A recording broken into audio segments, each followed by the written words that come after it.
I truly believe that we offer the Ritz-Carlton red carpet VIP treatment for each of our private money lenders. Your $100,000 is not worth me ruining my ethics or integrity. Many of them will offer to lend you money on a handshake. Who pays for what?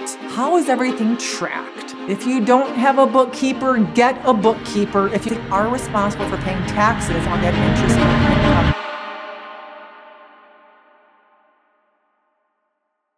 It's official. The time has come. You have a private money lender ready to fund your very first deal. Now what happens? Where does the money go? How is everything tracked? I'm closing in a couple of days, in a couple of weeks. What does my closing process checklist look like? How do I get my private money lender to invest more than what they're telling me they want to invest? Who pays for what? What does my bookkeeping process look like? You probably have so many questions at this point, so on and so forth. Once you have a private money lender who is ready to initiate a wire, I'm going to share with you what I do, most other educators do, and you decide what makes the most sense for you. When you have a private money lender who is ready to initiate a wire, you never want to touch the money. Your private money lender needs to wire their proceeds so that it remains in the hands of a neutral third party. Now, what I do is I offer to cover the cost of opening up the escrow account. I cover the wire and transactional fees.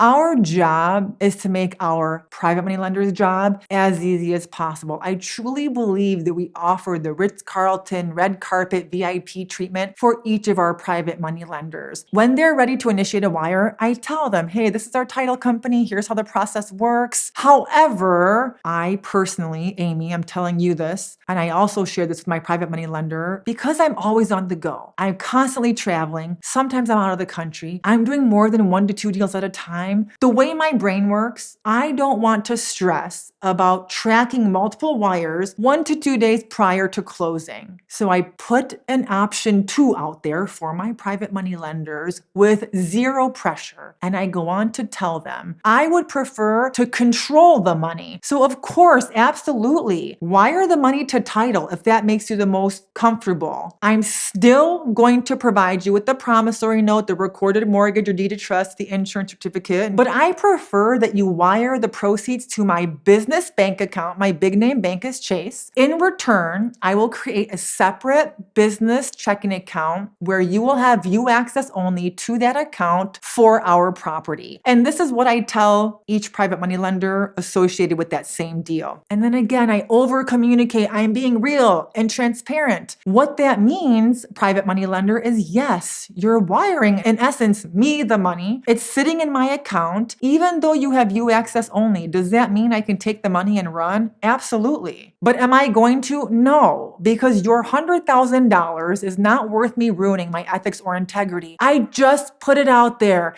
I'm real and I'm honest. And then I also end it with, however, even though that's my preference, no pressure, I will absolutely follow your lead. You let me know how you would like to proceed. Now, again, for those of you who know me, you know that I'm very transparent. I will always give you the good, the bad, the in-between. I'm just sharing with you what I have been doing for 11 years. And over the last 11 years, when I have presented my private money lenders with these 2 options, 1 or 2 of them maybe have actually taken initiative to process the wire to title, and that's fine. The rest sent it to my business bank account at Chase. And what's so crazy is out of every private money lender who wired their proceeds to Chase, only one of them, who was actually a very good friend of mine, ended up activating his username and password. So why am I sharing this with you? Even though I'm here teaching you how to raise private money the right way from the right people and how to treat it like a business, whether it's friends, family members, or a complete stranger who you've built rapport and trust with. At the end of the day, that's what it comes down to, is trust. When this person trusts you and you have done an amazing job of explaining to them what your business looks like and how you're you're going to take care of them. Many of them will offer to lend you money on a handshake. Now, don't do that. We still treat it like a business. I'm just letting you know that at the end of the day, most of the time, they're not going to mind if you want to control the money, sending it to your business bank account. Again, disclaimer, talk to your lawyer. I am not a lawyer. This is just what I do. You do what makes sense for you. Now, we've talked about where the money goes, who pays for what, how is everything tracked. If you don't have a bookkeeper, get a bookkeeper. If you need a reference, I've linked a reference for a bookkeeper below. You do not want to be managing your own books at this time. I have also linked below a copy of a private money tracker that I'm giving you. This is just a fancy Excel spreadsheet. Later, we're going to create a more sophisticated web portal that will serve as your web-based private money lender tracker. For now, use it and start to organize it based upon private money lender investments, or you can have one rolling spreadsheet that tracks everyone on one master template. At the end of every year, you want to make sure if you're not going to prepare a 1099 form for your private money lenders, make sure that they understand they have to track the interest income that they've earned off your deals, because they are responsible for paying taxes on that interest earned income. Now, again, because we take care of our private money lenders, my way of going above and beyond is by just paying my bookkeeper to send those 1099s to each of my private money lenders. So it's another value add, right? Another benefit to having your private money lenders work with you as opposed to somebody else. A common question I have received from you is, I've got a private money lender ready to invest with me, but I have no idea. Do they want to invest $50,000, $100,000, north of $100,000? How do I get them to give me a number first, or do I put a number out there first? It can be a combination of the two. When I first started out investing 11 years ago, I used to tell private money lenders that my minimum investment amount was $50,000, but there have been times where we were willing to make an exception. As I went into larger deals, became stronger at raising private money, I continued to increase that minimum investment amount. Now I will tell people, hey, my minimum investment amount is $100,000 to $200,000, depending on whether or not we are doing deals in Austin, Texas or San Diego. But of course, we do happen to make exceptions along the way. Now, if you don't want to put a number out there first, what you can say to someone is, as you know, we're always submitting offers, and some of our deals require a smaller investment while others require a larger investment. So you tell me, what type of investment are you comfortable with moving forward so that I come to you with the right opportunity? I don't want to waste your time, so let me know what you'd like to move forward with. And then that way I can reach out to you when I have an investment that makes sense for the both of us. So use that as your script if needed. All right, take a look at what we've linked below. You've got downloads, you've got links, you've got trackers, you've got workflows, depending on what your business model looks like. Download them, read them, understand them, and I'll see you in the next video.